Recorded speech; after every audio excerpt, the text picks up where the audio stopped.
Hello everyone, it's Phil Jones from Projector Reviews, and joining me is one of my good friends, Rob Brennen. So Rob, how are you? I'm doing well, Phil. It's great to be here. Hey, different logo on the shirt Yeah, now, what friend. can you do? You know, you add a letter, you drop a letter, potato, potato, right? Yes, so we're here looking at some of Epson's new projectors, which I am incredibly excited about. So Rob, can you talk about what these new models are? I think it's called the Q series, correct? Absolutely. So the Q series represents kind of a new vision for the future of projection. Q series is all about leveraging Epson's expertise in high brightness, which they've developed for decades in the commercial space, but to really harness that brightness and use it in a residential application. So you certainly have to harness it. You certainly need better processing in order to control it to get excellent picture quality. Commercial projectors are not really known for amazing contrast, but the idea was if we could take high brightness to deliver an impactful picture quality, especially for high impact HDR, what would it enable us to do is to not only make better projectors for traditional spaces, but also move projectors into non-traditional spaces to compete with ambient light conditions, to do something we call like bright room contrast performance. So rather than, if you imagine a living room and you want to have an immersive experience, right now, pretty much your only option is a television. And if you want immersive, well, 98-inch, let's say.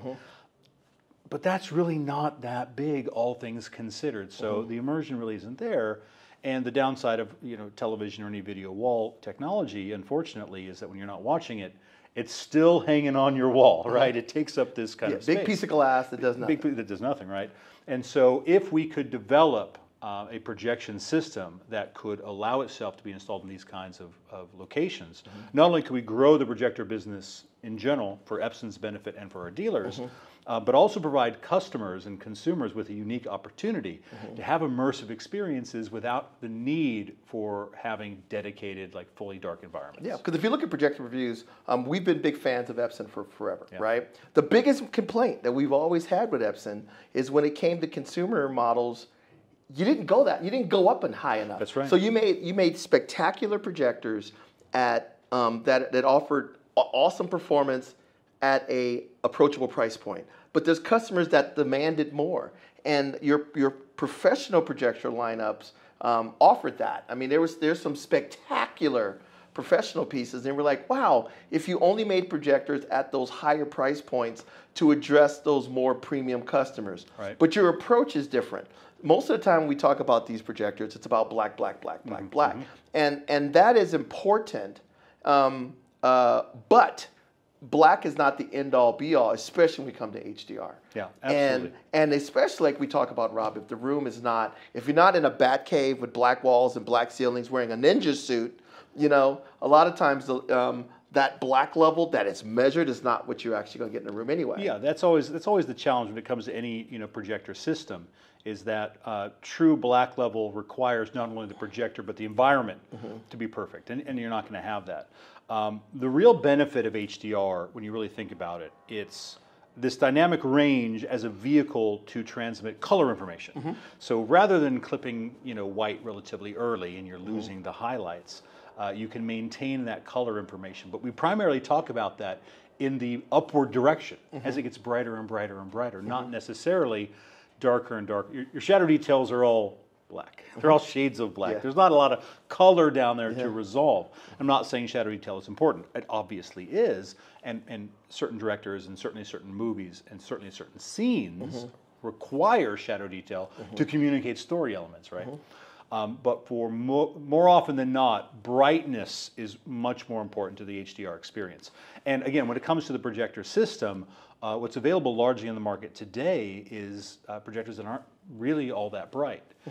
For years, regardless of whatever company I've worked for, I've recommended to end users, right, to customers, to turn off HDR in their home projectors because there's the dynamic range really isn't all that high, and the SDR performance is really good, and I think you'll have a better experience without HDR. Right? And you and I are on the same page with that. I've told my readers too that many projectors struggle with HDR because there's this gigantic amount of brightness range in HDR, and the projector has a limited amount. You know, and back when it was limited to SDR, you know, 100 nits or whatever that was going to be, you know, 16 candelameter squared or whatever they were going to be, right? Or foot lampers, you could have a very, you didn't need a lot of brightness. So then it was like, to maximize my contrast, I went the opposite direction. You went down, yeah. The 100 was the limit, I'm going to go this way.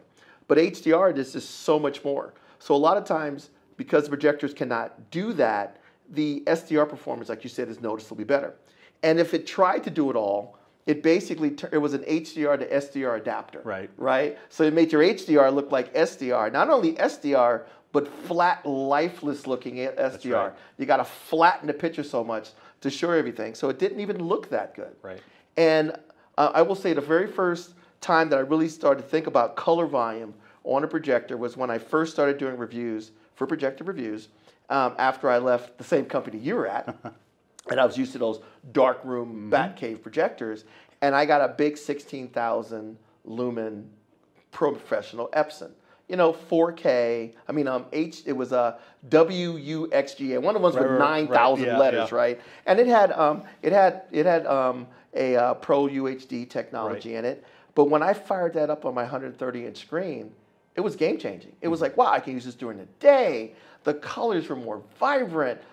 You know, and I was like, wow, I wish somebody would make a projector that had at least 5,000 ANSI lumens. Right. Because it really is going to, now we can start talking good HDR. And we're there now. Absolutely. Right? So, you know, within the Q series, there are several models. And I do want to point out there's some distinction within kind of the line. We have the QB1000, which sits here. And for anyone who's familiar with Epson's lineup, at first glance, you're going to say that looks like an LS12000. And it's the same chassis. The internals are different, so it's the brighter engine and the new processor for dynamic tone mapping, but it is the same chassis. But I still would say at 3,300 lumens, the QB1000 is more comfortable in a dark or a dim environment. Which is the QB. Which is the QB, right? B, think black, right? Think dark, think I'm still in the more traditional kind of space. And then we go to the QL, and there are two versions of this. We have the QL3000 and the QL7000. The QL3000 is 6,000 lumens. So you asked for 5, I'll give you one more, right? Very generous. And then the QL7, which is 10,000 lumens. So those projectors can also function in dedicated spaces for this super impact HDR, but also power huge screens. We're talking, you know, at CEDIA, for example, we were powering a 165-inch screen calibrated over 300 nits on But we were looking at the 6,000 lumens. We were looking at on the QL7000. You had a 180 in the other room, and we had the lights like this, and you could watch sports on it like it was a big gigantic flat panel fully television. on. And again, that's kind of this idea of, you know, in your living room, you want this immersive experience. So, you know, you'd be limited to TV, and TVs are limited to essentially 98-inch. And if you wanted to watch, you know, an NFL game or NBA or soccer or whatever, you know, kind of sports you're into, it's not that large. And especially if you want to do 4-up, if you want to watch more than one game at once, you know, a 100-inch TV, 4 NFL games, that's 50-inch per game. I mean, it's like 1998 all over again. Exactly. It's like, that's not a big TV. So when you light up a 180-inch drop-down screen in a living room environment, that's 4 90-inch NFL games. I'm legitimately watching 4 games, and I can see the play, I can see the score, I know what's happening. And that's an experience that only can be done 2 ways. Video wall, which is insanely expensive. And again, not only expensive, but the framing. heat, the cost to run it, right? All of, and when it's not turned on, it's a big piece of glass. It's still there, right? It's still there. Or a projector. And with a projector, you can choose to motorize the screen. You can put the projector on a lift. You can make it just go away. So the QL series, especially, well, the QL models of the Q series, especially, start to step over the fence. They go beyond the boundaries of where we've traditionally been limited, and they say, you know, how big do you want to go? How bright is your environment? How impactful do you want the image to be? Let's remove these barriers. And for 2 reasons. Epson certainly is interested in offering a premium solution against those other competitors that already kind of exist in that premium space. but also to grow the market in what we call like premium lifestyle experiences, like the living rooms, the media rooms, the game rooms. Well, let's go back and talk about, because let's go through each one. So I had the opportunity here, because you were doing some side-by-side comparisons, to see these projectors along against some competition, as well as against each other. Right. And as you mentioned, if you look at the QB1000, right. 3,300 lumens. I love the one of the LS1200s. I think it's an amazing projector. The difference between the two is shocking. Right. Part of it has to do with the better light engine, the new video processor, and your tone mapping. This is the first projectors with true dynamic tone mapping. Right, frame by frame tone mapping versus static tone mapping in the LS1200. Yeah, and the difference in HDR performance is noticeable. So so that you have more brightness. 3,000 ANSI 3,300 ANSI lumens was incredible a few years ago for home theater. So absolutely. That's bright. That is the brightness of everybody else's. Like flagship. Flagship. You know, the main guys that we talk about, right? So this can easily match that in brightness, and the tone mapping is very good. As you add more brightness, your tone mapping can become less aggressive. Right. And you're starting to see more and more of what the creator intended for you to see. So a projector, a 2,000 lumen projector, has to be tone mapped 50% harder than a 3,000 ANSI lumen. It's essentially color compression. Exactly. It's color compression. Is what's happening. Yeah, it's brightness range compression. So I will say that if you're looking for a more traditional dark room projector, the QB1000 is a noticeable step up for someone who likes the look of an LS12000, and they're going to ask me, is it worth the extra money to step up? And the answer is absolutely less. Yes, it is. Say one more thing for that specific customer who maybe already owns the LS12000. Same chassis, but also the same lens. That means you don't have to worry about same mounting position. Yeah, well, I throw. installed it really far back or really close, and can the QB also? Yes. It's a quick swap. If the LS worked, the QB works. It's even the same mounting hardware. It's just pop one down, pop the other one up, right? Yeah, exactly. And it absolutely works. Then we go into the QLs, right? Like the QL3000. This is a different animal compared to pretty much any other premium projector until you start talking about stuff that you have to pay the price of a small BMW for. So this projector how much is the one? So the 3,000 retails for? Yeah, there are too many thousands. We're getting them all mixed up, right? The QL3000 is $15,000. So let's just stop at that one. So 15K. 15K, I will tell you that this picture is unreal. Right. Now, and that has to do with, of course, we had the dynamic tone mapping, but as we said, if you have that much lumens, 6,000 ANSI lumens, good looking, ANSI lumens, the amount of tone mapping that you have to apply gets smaller and smaller and smaller. And on like a 120, 130 inch screen, how this has to tone map like an LCD TV has to tone map. Exactly. So one thing that you'll notice is the things like chrome and stuff. It looks more like a flat panel. It looks like projection.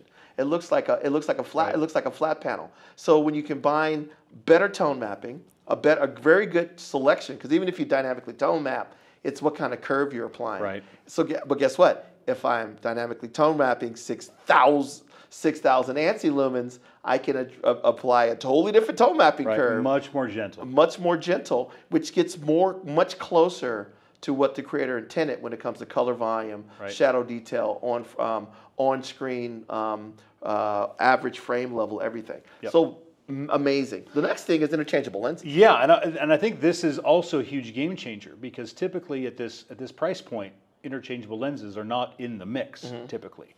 But with 10 different lenses to choose from, starting with ultra short throw, so that's a 0.34 throw ratio. So that's like your 130-inch screen from maybe 3 feet away, out to a long throw lens that has a throw ratio 70 feet. Yeah, it's over 7 times the width. So that'd be like 60 feet away. So you start thinking about, okay, what does that mean for the overall package? You can use the brightness to give a more impactful HDR, to turn on the lights, to go in these different environments. The lenses solve your kind of installation problem. Placement, there's huge placement flexibility. All these projectors run off standard voltage. So no 220. It's quiet. So no quiet boxes. Yeah, this one is 28 decibels maximum noise. So it sits in the room with you. The idea was, again, to eliminate the roadblocks that prevent a customer from putting a projector. It's not just, oh, my room is really bright. It might be my room is too short, or my room is too long, or I don't want to run the power, or I don't have a hush box, I don't have a projectionist booth, or whatever potential ever obstacle they have to say, this is a problem, therefore I go with TV. The Q series strives to solve those. And then the last one for all three models is they're available in white as well as black. So they can hide up your ceiling. And you have a white power cord. You cracked me up when he said it's got a white power cord too. Because here's a white projector with a black power cord. You know, and again, the reason that's so funny is trying to get any manufacturer to add a white power cord. It's like they'll look at you like you got bugs coming out of your ears. Like, why would you want that? It's like, obviously I want that, but we got it. It took some work, but we got it. Okay, yeah. So very good picture. You can use it during the day. It's quiet. It's quite compact for 24 inches by 24 inches, and it's 7.5 inches tall. It's quite compact. So very compact. It's quiet. It's compact. It's super bright. And a lot of it has to do with one, 3 LCD panels like you talked about. Right. And then the other thing is just the whole light system is all new. Right? Absolutely. So new, as Epson is what we call a vertically integrated company. So all the vast majority, I won't say all, the vast majority of the components are engineered internally, you know, at Epson. And so as we're building, you know, higher and higher brightness on the commercial side, that trickles down to now these residential projectors. So the laser diodes themselves are about 30% smaller, but they're 20% brighter. And we now mount them directly to the cooling system. So just like your computer has, you know, a heat sink, a big old heat sink hanging off of it. So there's a newly designed vapor chamber heat sink, and the laser modules mount directly to that. So we can run them really bright, and they're very thermally stable. So the fan doesn't have to turn very fast. And that's why you get compact and quiet and bright. It requires all of these things to kind of line up. And if you look at 3 LCD versus LCOS, or which is the other big premium solution, it's better at delivering the light from the light source to the screen. So it's more light efficient. Just the panels themselves. Then you combine a more efficient light source. That's because if you go to Epson now, they're doing 40,000 ANSI lumen projectors in cases that back in the days were what they would put into, that would be a 10,000. So the fact that all of that learning of I'm going to build a commercial, you know, 24/7 duty cycle, 40,000 ANSI lumen projector, you learn from that, and then being able to take that and trickle that down to just, you know, 6,000 or the big boy, which was 10,000. The first time I ever saw a projector, and Rob and I worked for the same company back in the days, but the first time I ever saw a projector that said, okay, now it's time to watch HDR, was a 10,000 lumen projector. An absolute game changer. It was a game changer. But that projector was 90-ish? Yeah, $90,000 when you add the lens. Requires 240. It sounds like a jet taking off. Operates, it's like 50 decibels. It's huge. And it's huge. You know, it's the size of, it's larger than both of these together, taller, wider. And so again, it's like, and don't get me wrong, I don't want to take anything away from projectors like that. They're very good. But you go back to the checklist. It's like, okay, do I have a projectionist booth or a hush box? I need 240 volt. The room's going to get hot, so I probably should have a secondary HVAC system just for the room it sits in. There's only 2 lenses available. So either I have to be at kind of the traditional throw or slightly closer, but I can't be long and I can't be short. And so any of those boxes that you don't check, it's like that is no longer an option for you. Yeah, well, that's the nice thing about this projector is I just did a podcast about should you still buy a projector when flat panels are getting bigger. And one of the things we talked about is there's just still a level of flexibility that comes to projectors, especially as you get into massive sizes. Of course, yeah. Over 100 something, the projector is still the king. But the people would say, well, I can't use it during the day. Yes, you can. If you get something, you guys were showing a new Stewart ambient light rejecting screen. What was that unit? New Phantom Hailer Plus. So it's a 1.3 gain. It rejects like 82% of ambient light. It's a fantastic material. It's accurate. In my testing, the color reproduction, it's not uncommon on ALR screens to see Shift. not only some sparkle and some other artifacts, but to see a color shift. You either have to calibrate away or you can't get it all out. And the Stewart is very stable. Yeah, so we were thrilled with it. Yeah, so when you combine a state-of-the-art ambient light projecting screen with a projector that can do like this one right here, 6,000 ANSI lumens on a 135-inch TV. Yeah, all day long. The lights could literally, we had the lights about this level, and during the day you could watch a football game on it.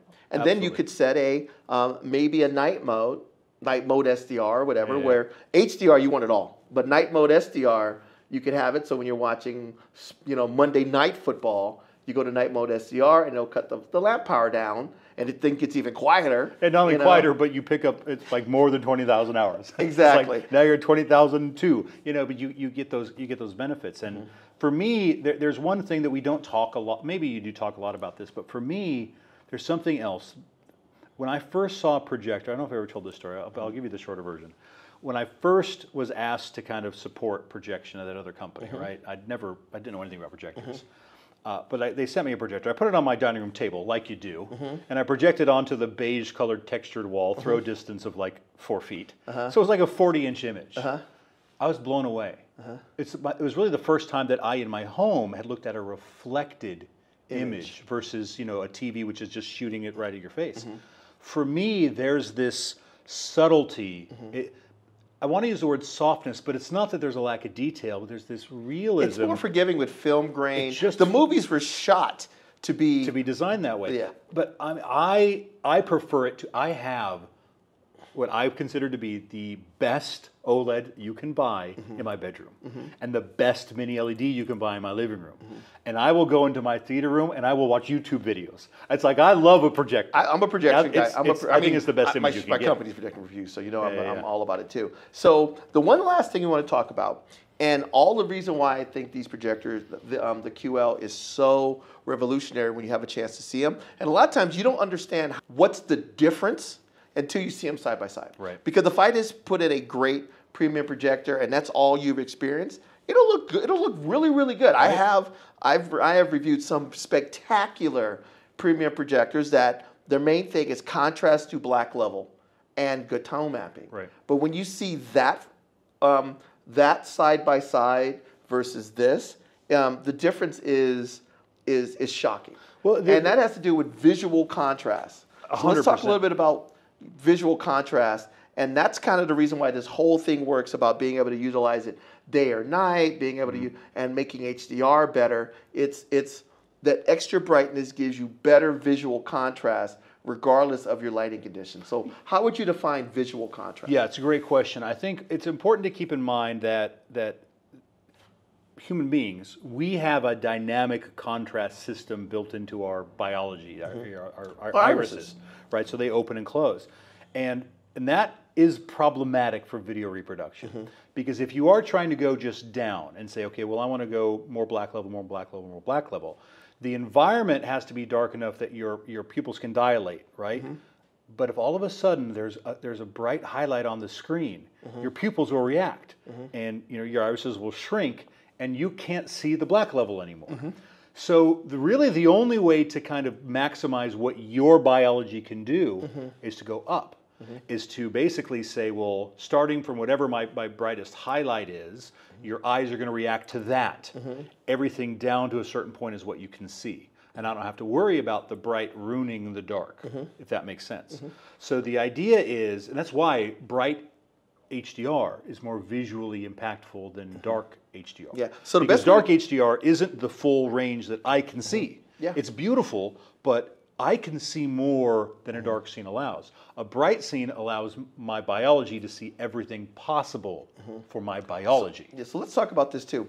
The other thing too is visual contrast is basic. You said that's how much is visual contrast, the maximum brightness to the maximum darkness that you can see on the screen. On any given time, yeah. So the quickest way to do that is if I do a sequential contrast test, which is white and then black, I will get a crazy number on the black. And then so measure that black. Then you put the checkerboard pattern on, and then you measure that black. It is nowhere near what the black is when the whole thing went down. But to your brain, it is identical. But when you look at it on screen, it'll appear that. 100%. But when you look at it, when you measure it, it's not. I'll even give you a better. I used to do this kind of trick when I was training people that had never done projection before.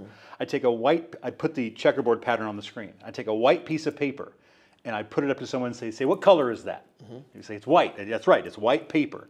Then go put the paper in front of the black checkerboard and say, what color is it now? It is black. Yeah. It is now black paper. I'm like, look at this magic paper, right? Obviously, the paper doesn't change, but our brains, when they see the adjacent bright and dark, our brains fill in the gap, and because we understand what to expect. Yeah. The other thing too that you could do is take a checkerboard pattern for you projector people out there and say, well, why do I want the extra brightness? Take the checkerboard pattern and look at the checkerboard pattern with the lights off. Then turn the lights up. It'll look flat and lifeless. The brightness, what you lost was your black level because your brightness wasn't there. Yeah. You take this big boy and you do that checkerboard pattern and you turn the lights on, because there's so much extra luminance, that difference between the way you perceive that checkerboard pattern with the lights on and the lights off, it's far less of a difference. Yeah, they're nearly the same, because the brightness on screen is affecting your biology more, and so your less sensitive to the fact. your dynamic range that you perceive at that moment is the same, because it's controlled by the projector. If you're in a dark room with a more dim projector, it's the environment that's determining your dynamic range. Exactly. So you want the display to set the limit, because then it doesn't matter what the ambient conditions are doing, right? The image becomes kind of, it's the thing that your body kind of focuses on as the kind of the guiding principle in that moment. Yeah. So as we conclude, if you want a dark room projector and you want an Epson projector, the QB1000 is a great option. It's a noticeable step up from the LS12000 when it comes to HDR performance, when it comes to brightness, a lot of things about that projector. It is a noticeable. It's worth the money. But then, if you want to think, when it comes to the premium approach, these QL models take a totally different approach to any of the other premium models out there. And for me, personally, I find this approach quite appealing for HDR. SDR that's a different story. I mean, you don't need that much brightness most of the time, and the conversation is closer. Yeah. But I will tell you that I've seen HDR on these and HDR on the other ones, and this is closer to, if I grab the grading display, a actual HDR monitor for a professional monitor, that image that I'm seeing on screen is closer to this visually than it is a dimmer model. Yeah, undoubtedly. So premium projection at price points that are still pretty approachable. Yeah, it's interesting. Epson clearly is now competing in the premium space. But when you look at how many lumens you're getting per dollar, there's still a value kind of discussion to have, considering what you'd have to spend in a competitive model to get anywhere near 6,000 lumens. Yeah. So, and one last thing I did, because I did mention the prices of so one. Let me go this through unit here. Yeah. So QB1000, this is $8,000. That's the retail on this particular piece. The QL3000, again, without the lens, so the lens you'll purchase separately depending on about your $2,000 ratio. for the lens. Lens about $2,000, but the QL3000 is $15,000. And then you have the QL7000, so that's 10,000 lumens, $30,000. Same lenses, so no difference in the lens. Yeah. So to me, I think this is a game changer, and I'm curious as people get these to experience it. I am excited about it. I think that this is probably the best representation of HDR that I've seen projected in a home. Right.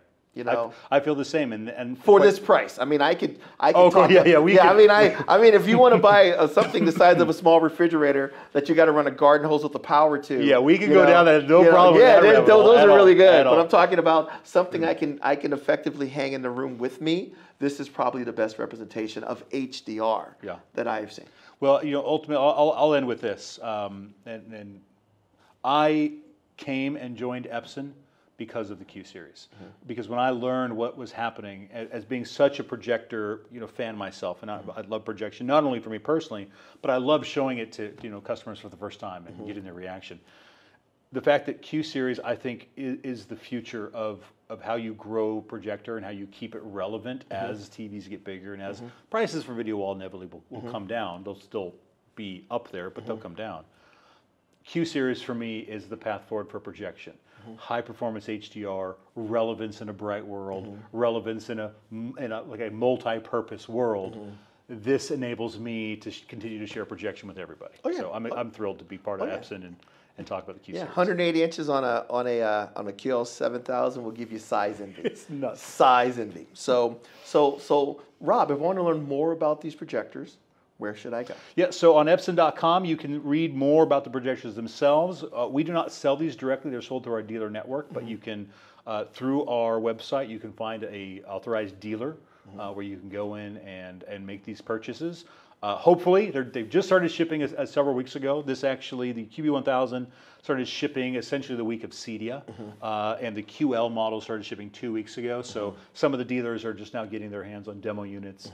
But hopefully, your viewers will have a chance to go see it for themselves, because as you saw earlier, the proof is in kind of the visual experience. You got to see it. You got to see what lumens do. Higher lumens and good contrast and good tone mapping can do to an HDR an HDR image. So and hopefully we will be able to do a full review on these models. One of the nice things you mentioned too is the out of the box color accuracy is outstanding. It's below 2, a delta E of 2, which is outstanding. So in not any only system, getting, let alone a projector. Exactly. So half the time we struggle to get some of these projectors to be at the range of accuracy where these come out of the box. So that's also another plus. Right. So I'm excited to spend more time with them. So Rob, thank you for coming and talk to us. It's absolutely my pleasure. Phil, I enjoy spending time with you, brother. Exactly. So take care, everyone, and we will talk to you soon.